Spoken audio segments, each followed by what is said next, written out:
j'espère que vous allez bien.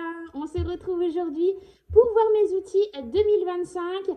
Donc c'est une vidéo qui va prendre du temps. N'hésite pas à prendre un petit café, un petit thé, des petits biscuits. Installe-toi confortablement. Surtout au temps qu'il fait en ce moment, il fait froid, il fait frais. Donc mets-toi bien au chaud et on voit tout ça. Avant de commencer de vous présenter mes outils, il y a certaines choses qui vont changer au niveau de mon organisation pour l'alimentation. Alors, il n'y a que les imbéciles qui ne changent pas d'avis. Je vais tester une autre façon de faire mes achats, tout simplement parce que j'ai besoin de faire un maximum d'économies. Et qui dit économie, bah, c'est maintenant, c'est tout de suite. Et il s'avère que, pour ceux qui connaissent Sonia depuis bien longtemps, oui, elle ne fait plus de vidéos budget, mais elle est toujours présente sur les réseaux YouTube en faisant des vidéos guide de marque, Thermomix, etc. N'hésitez pas aux personnes qui souhaitent lui faire un petit coucou, vous pouvez aller lui faire un petit coucou. Elle a toujours sa chaîne, je lui passerai le message, il n'y a pas de souci, mais vous pouvez aussi de vous-même aller la retrouver sur sa chaîne YouTube et lui faire un petit coucou. Elle sera très ravie de pouvoir vous lire et vous répondre. Donc en discutant avec Sonia, euh, elle m'a expliqué ce que je lui ai demandé, des nouvelles, un peu de savoir comment ça va. Et elle m'expliquait qu'au niveau de ses courses, elle a changé. Alors tu confirmeras ou pas, Sonia, si tu passes par là, qu'elle faisait plus d'économies en achetant son alimentation à Leclerc que Carrefour. Alors, du coup, j'ai fait un petit point par rapport au magasin que j'ai chez moi. Hein. J'ai Leclerc et j'ai Carrefour aussi. Carrefour, jusqu'à présent, je faisais mes courses là-bas et j'achetais mes cartes cadeaux là-bas. J'ai fait un petit point là parce que j'ai dû aller acheter des couches à Elina et je ne prends les couches qu'à Leclerc. Donc j'en ai profité pour faire du repérage au niveau des prix et comparer.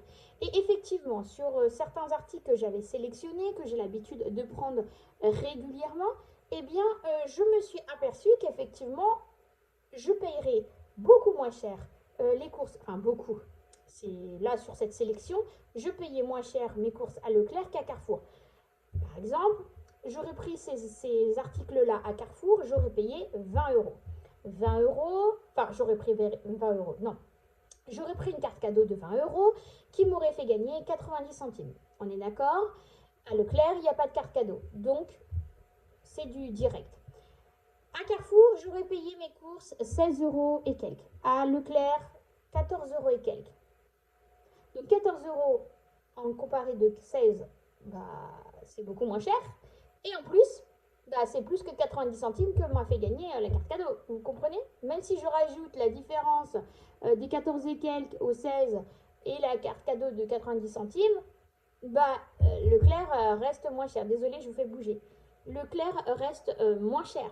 Donc, du coup, je vais tester, je vais voir. On verra si je maintiens cette façon-là. Pour le mois de janvier, j'ai récupéré l'argent qui était prévu pour les chèques cadeaux, enfin les cartes cadeaux. Et je l'ai réintégré en cash. Donc, j'ai divisé le montant de mes courses qui, au total, entre les cartes cadeaux et le cash, s'est levé à 400 euros. Divisé sur 5 semaines, ça me fait 80 euros semaine.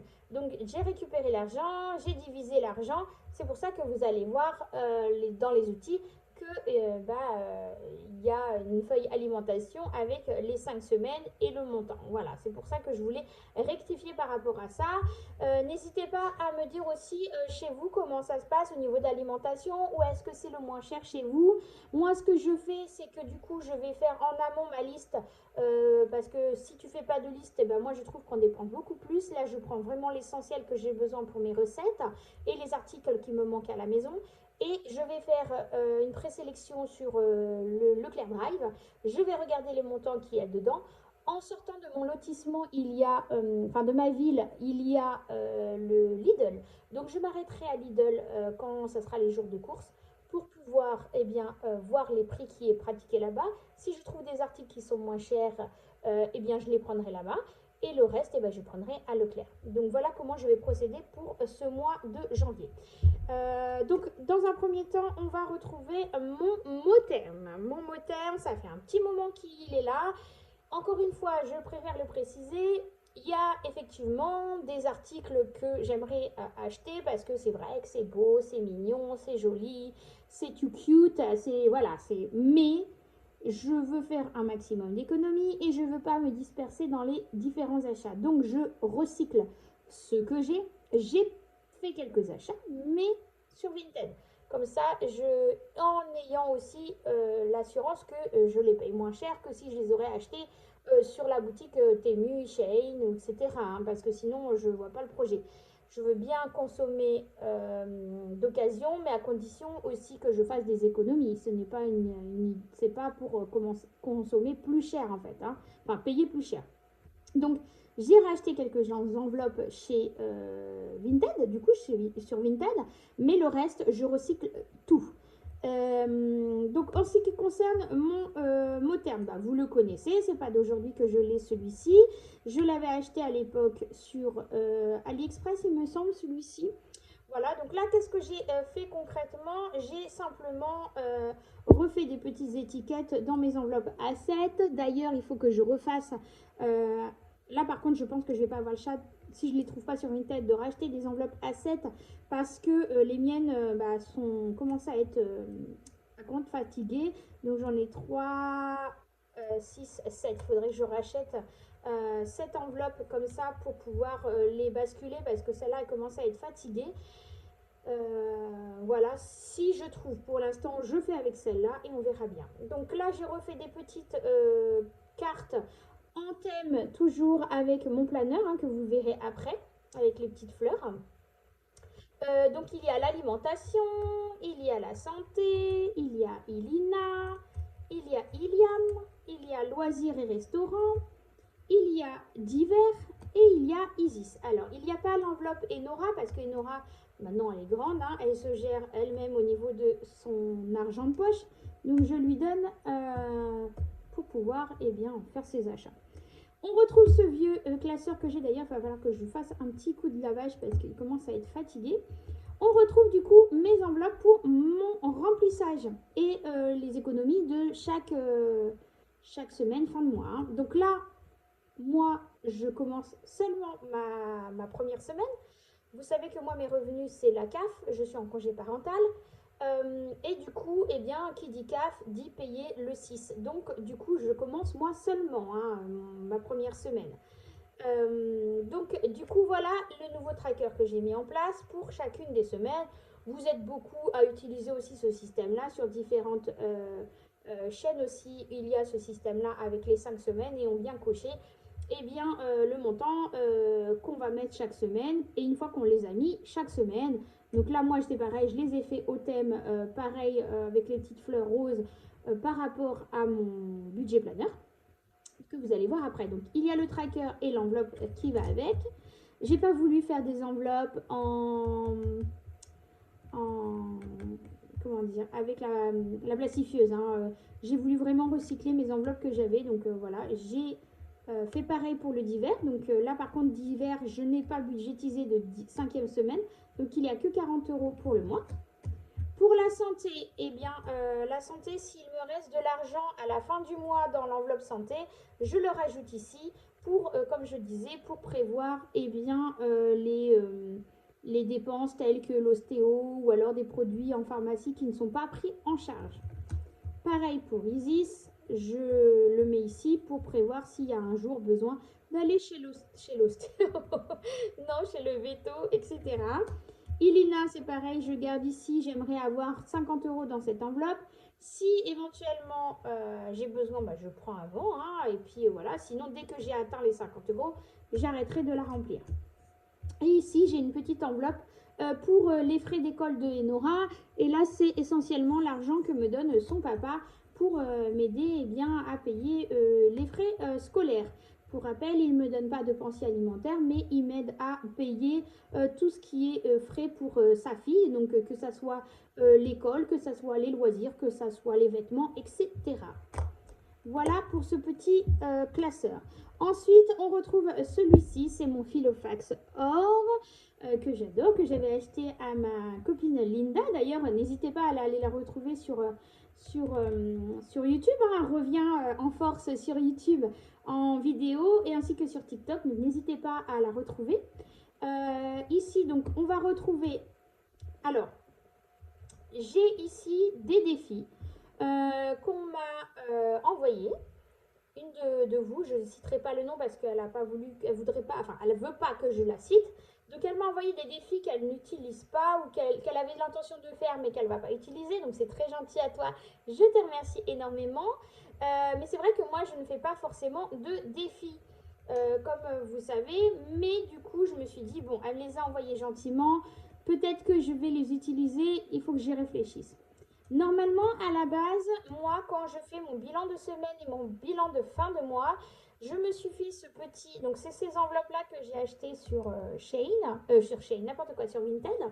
Et j'ai refait des trackers différents que ceux que j'ai d'habitude parce que ces enveloppes ne sont pas de la même taille que nous on utilise ici. C'est plus à l'américaine où les billets sont plus petits. Donc, j'ai refait des trackers plus fins du coup pour que je puisse le glisser ici facilement, voilà.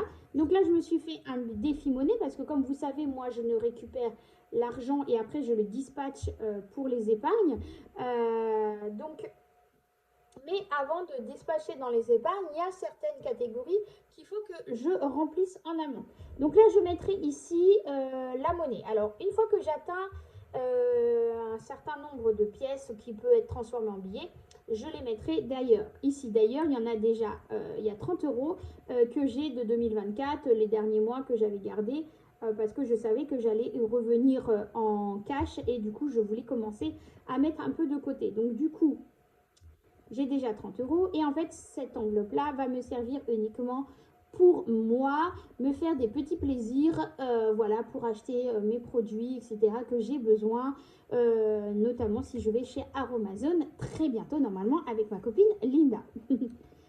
Vu qu'on est pas si loin que ça, on va pouvoir se voir, on essaye de se voir régulièrement, mais là, c'est vrai que ça fait un petit moment qu'on ne s'est pas vu. Ensuite, si à la fin du mois, il me reste des sous, vous savez que je veux réintégrer le défi des 5 euros. Donc, j'en avais déjà quelques-unes. J'en ai rajouté un parce que j'étais chez l'ostéopathe et que c'était 55 euros. Et que du coup, j'ai donné 60 euros, il m'a redonné 5 euros, donc je les ai mis directement ici. Et ça, c'est un défi que je veux garder pour les petits plaisirs pendant les vacances. Voilà, une petite glace, un petit manège, des choses comme ça. Qui m'a beaucoup manqué l'été dernier parce que du coup, je ne faisais plus les enveloppes en cash.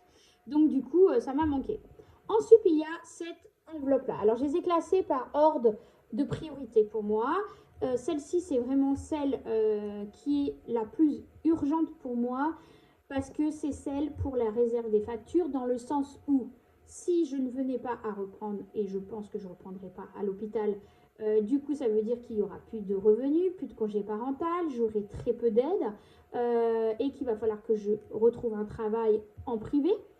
Et donc, je voudrais la remplir au maximum, celle-ci, pour m'aider bien, à payer justement les frais de la maison, les courses, etc. Même si j'ai déjà un fonds d'urgence et un fonds de secours, ce n'est jamais assez. Je voudrais la remplir au maximum pour pouvoir m'aider tout simplement. Donc là, il y a déjà 20 euros dans cette enveloppe. Sans oublier quand même qu'il faut quand même que je remplisse certaines autres enveloppes comme celle-ci mais que j'avais déjà bien avancé, c'est pour les fêtes, différentes fêtes. Donc je les ai mis ici, pareil, toujours en petit format enveloppe. J'ai bien aimé cette petite enveloppe avec le cœur, donc du coup je l'ai récupéré pour différents trackers. Donc il y a Halloween, Pâques, Saint-Valentin, Ramadan l'Aïd, grands-parents, parents et famille. Donc c'est de l'argent que j'aimerais mettre de côté justement pour quand on arrive à Pâques, et acheter les petits chocolats, Halloween, les petits déguisements ou des petits chocolats si on n'a pas besoin de renouveler les costumes, voilà, mais voilà, des petites choses que j'aimerais avoir de côté pour ces différents événements. Et puis, bien sûr, les vacances d'été. Les vacances d'été, pour moi, qui sont importantes. Alors, si on peut se permettre de partir, tant mieux. Si on ne peut pas, l'argent sera utilisé pour utiliser ici dans le secteur. Il faut savoir que moi, je suis en Bretagne, dans le Morbihan, dans le sud du Morbihan. Et du coup, on a la chance d'avoir la mer à côté. Mais bon, j'aimerais aussi pouvoir aller un peu partout. Comme l'été dernier avec mes enfants, on est parti en Vendée. On a adoré la Vendée. Franchement, j'ai vraiment eu un coup de cœur pour la Vendée. On adore le climat là-bas, le paysage, les maisons. on a l'impression d'être au soleil, quoi. Hein. Les maisons, c'est vraiment les tuiles. C'est pas comme nous ici, les ardoises. Ça donne tout de suite un côté chaleureux. Les maisons, elles sont pas très hautes en plus. Donc franchement, j'ai beaucoup aimé l'environnement, ouais, franchement, j'ai trop aimé. Je pense que si on peut avoir, on retournera encore cet été en Vendée.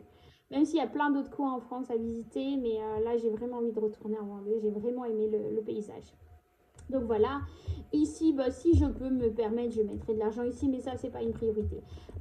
Ici, j'ai fait des petites enveloppes pour me constituer toujours dans le but de faire des économies, un défi stock réserve où j'aimerais avoir 100 euros dedans. Ici, j'en ai déjà 60.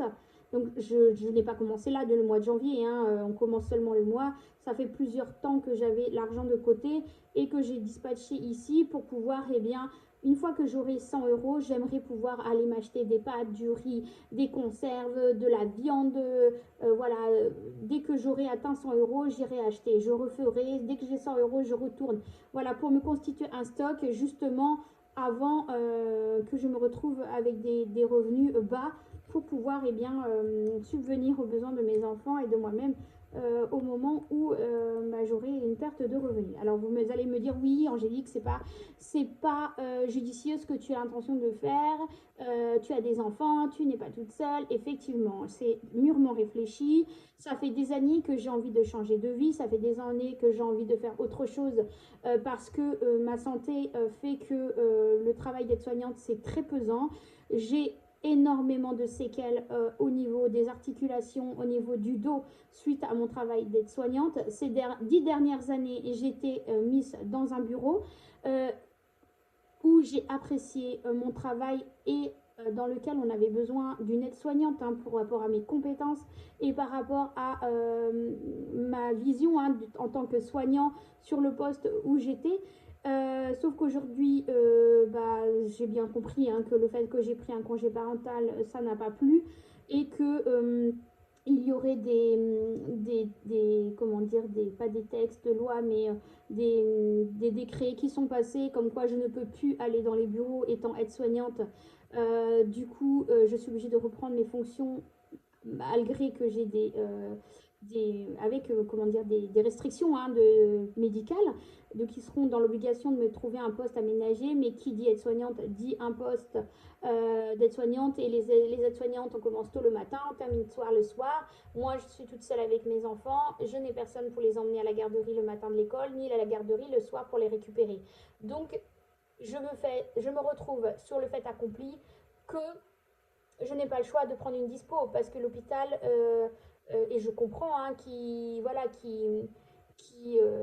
je ne suis pas la seule sur l'hôpital, on est beaucoup de personnel et qui ne peuvent pas faire du cas par cas, mais la vie fait que, encore une fois, et je ne suis pas la première à remarquer que les mamans solo, eh ben, des fois on se retrouve en précarité par rapport à nos enfants parce qu'on n'a pas de moyens de garde. Je n'ai personne autour de moi où je me suis renseignée qui veut bien venir les récupérer tôt chez moi le matin. Puis même moi, je ne me vois pas les lever à 4 heures du matin ou 5 heures du matin. Ils ont toute leur journée. Alors, il y en a qui le font, hein, je ne crache pas dessus. Mais moi, je n'ai pas d'autres personnes pour les déposer. Et j'ai personne qui veut commencer tôt pour pouvoir s'en occuper en périscolaire. Vous voyez ce que je veux dire? Donc je me retrouve où, comme l'a dit la dame de la DRH, vous avez cette chance, madame, d'avoir le droit à la disponibilité. Vous n'avez qu'à le prendre si ça ne vous convient pas, les horaires qu'on vous trouvera à ce moment-là. Donc après réflexion, j'en ai parlé avec les papas de mes enfants, hein, bien sûr, parce que ça reste leurs enfants qui seront aussi bah, mis à contribution. Hein, le fait que bah, je vais gagner moins d'argent, on va devoir faire des économies, etc. Donc voilà, ils sont au courant, ils savent. Moi, j'ai pour projet de changer de métier. Si tout se passe bien, j'essaye de me former petit à petit, voilà, pour pouvoir.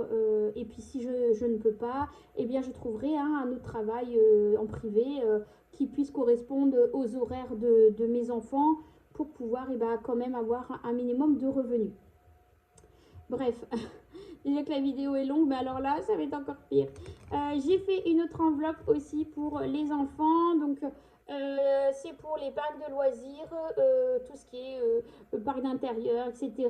Voilà, pour pouvoir les emmener quand, dès qu'on peut se le permettre, dès qu'on pourra y aller, comme ça, dès qu'on peut y aller, comme ça, j'ai un peu d'argent, ça évite de le sortir du budget.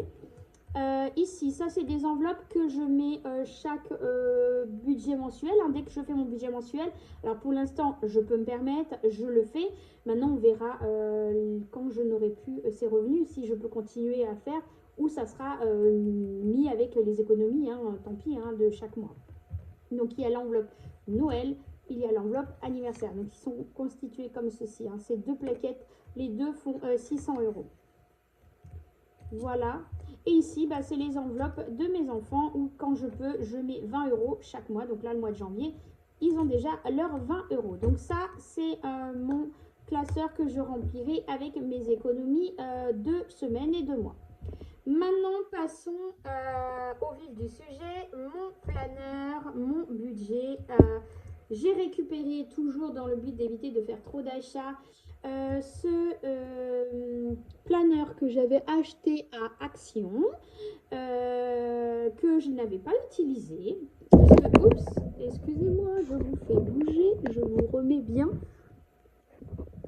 Hop, j'avais celui-ci que j'utilise actuellement, mais que je vais arrêter parce que j'ai enfin sorti mon planeur à moi et qui me correspond plus. Alors, j'avais vu le planeur de Mimi Budget qui me faisait de l'œil quand je l'ai vu sur TikTok. Il était juste magnifique, sauf qu'il ne correspond pas à mes besoins que j'ai. Il y a plusieurs pages dedans que je n'aurais pas utilisées et il y a certaines pages qui manquaient pour mon organisation du quotidien.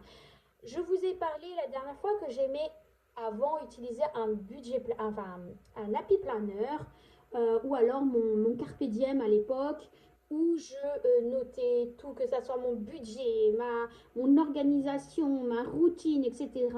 Et c'est ce que je voulais récupérer cette année pour vraiment m'aider à optimiser au mieux mon temps, mon organisation, etc. Donc là, j'ai fait mon planeur. Donc il a un certain nombre de pages. Il n'est pas encore dans mon support de action, tout simplement parce que j'attends ma perforeuse à trous champignons, donc du coup voilà, mais il me tarde de pouvoir le mettre dedans parce que pouvoir l'utiliser correctement. Donc voici mon petit bébé. J'essaie de vous remettre correctement. Donc je vais vous montrer un peu en quoi il est constitué, en sachant que pour vous, quand je vous le mettrai sur le groupe Facebook, il y a certaines choses qui vont être modifiées parce que moi je l'ai daté et que pour vous il sera non daté pour que vous puissiez l'utiliser comme vous voulez. Donc la première page, c'est la page de présentation de mon budget. Ensuite, il y a une page calendrier. Donc vous allez l'avoir avec l'intitulé, les mois et les jours. Et en dessous, ça sera vide. Ça sera à vous de mettre au crayon les dates si vous voulez. Ou alors vous collerez par-dessus un calendrier que vous aurez pris sur Internet. Ensuite, derrière, il n'y a rien. Vous avez possibilité de mettre des dessins ou de coller des choses. Ici, ce sont mes objectifs 2025. J'en ai mis 4. Je pense que déjà, si j'arrive à atteindre les 4, ça sera très bien. J'en ai pas mis plus parce que si c'est pour mettre plus et qu'on ne les atteint pas, on a une sorte de frustration et c'est ce que je ne veux pas. Donc, dans un premier temps, c'est prendre plus de temps pour moi, que ce soit des soins, du repos, m'acheter des vêtements, loisirs, etc. Ensuite, il y a budgétiser mon congé sans solde par rapport au changement de travail. Me constituer un meilleur fonds d'urgence et fonds de secours parce qu'au final, on n'en a jamais assez. Si au cas où j'ai pas suffisamment ici, je prendrai bien sûr ici pour quand je n'aurai plus de revenus. Et réaliser mon projet de changement de travail. Ensuite, on va y voir une page ici, souvenirs, où j'aimerais noter voilà, des choses importantes qui vont se passer ou pas dans ma vie pour pouvoir m'en souvenir et d'avoir tout répertorié ici. Ici, on a une petite page de mots de passe pour ceux qui veulent marquer les sites, etc. Voilà, les codes de connexion. Donc, bien sûr, c'est un planeur qui reste à la maison. On va éviter de le transporter à l'extérieur pour que des mauvaises personnes tombent dessus et puissent avoir accès à vos informations. Ensuite, on a derrière une page notes. Chaque mois est constitué de la même façon. Donc, je vais vous prendre un mois vierge pour que vous puissiez voir comment il est constitué. Donc, on va prendre le mois de février. Hop, le mois de février. Donc, la première page, elle est comme ceci. Vous avez le calendrier, donc vous, cette partie-là n'existera pas. Vous aurez que le février et les jours. À vous de noter. Et quelques lignes ici, si vous voulez avoir, dans un premier temps, des trucs importants à noter. Je ne sais pas, comme vous voulez. Ensuite, on retrouve donc une double page sur une vue mensuelle. Moi, j'aime bien avoir une vue globale de mon mois, des choses qui peuvent se passer. Pour moi, c'est important. Là, j'ai déjà mis pour le mois de janvier, février, j'ai mis du washi tape comme ça. C'est pour me montrer que cette période-là, les enfants sont en vacances. Donc après, vous pouvez différencier, je sais pas, moi je sais qu'à l'époque, avec mon Happy Planner, mon bullet journal, surtout mon bullet journal, j'avais un code couleur, par exemple, je sais pas, moi, le 6, et ben, j'ai un rendez-vous, je vais mettre un code couleur pour les rendez-vous, par exemple, violet, et ben, justement, dans les pages qui suivent, vous avez chaque semaine la même représentation, et ben, par exemple, je sais pas si le mardi, le 6, ça tombe le jeudi, je remets mon petit point violet ici, et là, je mets ce qui va se passer ce jour-là. Parce que souvent ici, ce sont des plus petites cases, hein, donc on ne peut pas tout noter. Voilà.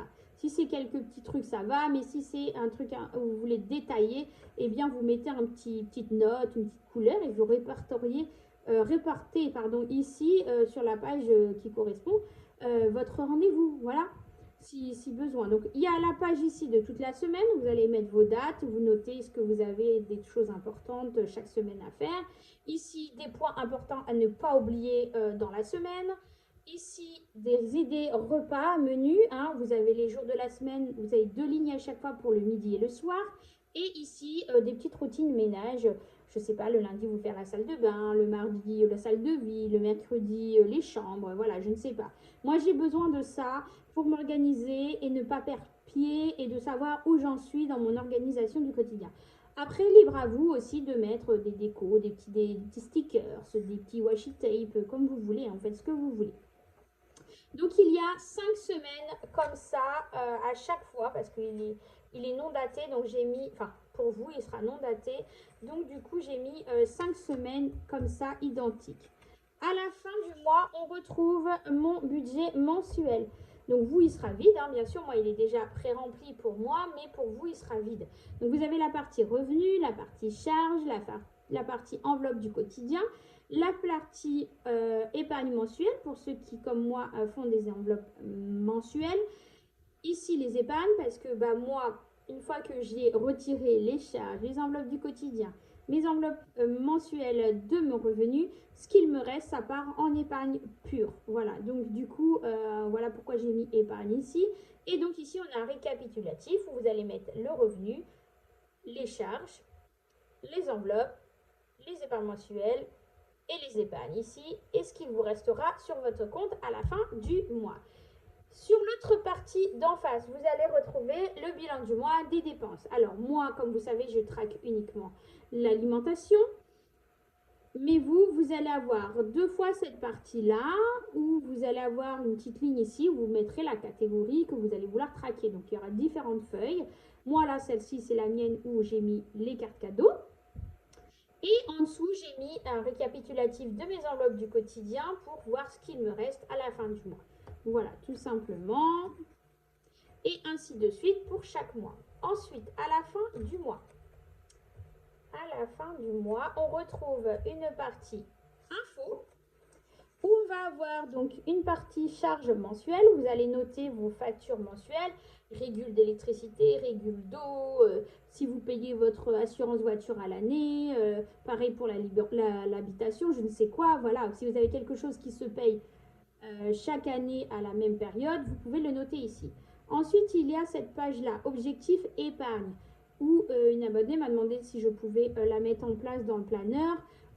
parce que voilà, ici on va mettre différentes catégories. Alors tout le monde ne va peut-être pas tout remplir, hein, mais vous mettez par exemple, je ne sais pas, un achat d'une voiture, combien il va vous falloir, l'objectif à atteindre, le montant, le solde actuel si vous en avez déjà.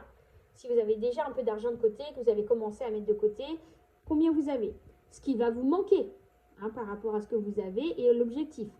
Sur combien de mois vous voulez atteindre cet objectif. Et du coup, ce que vous allez devoir mettre par mois pour atteindre l'objectif du montant.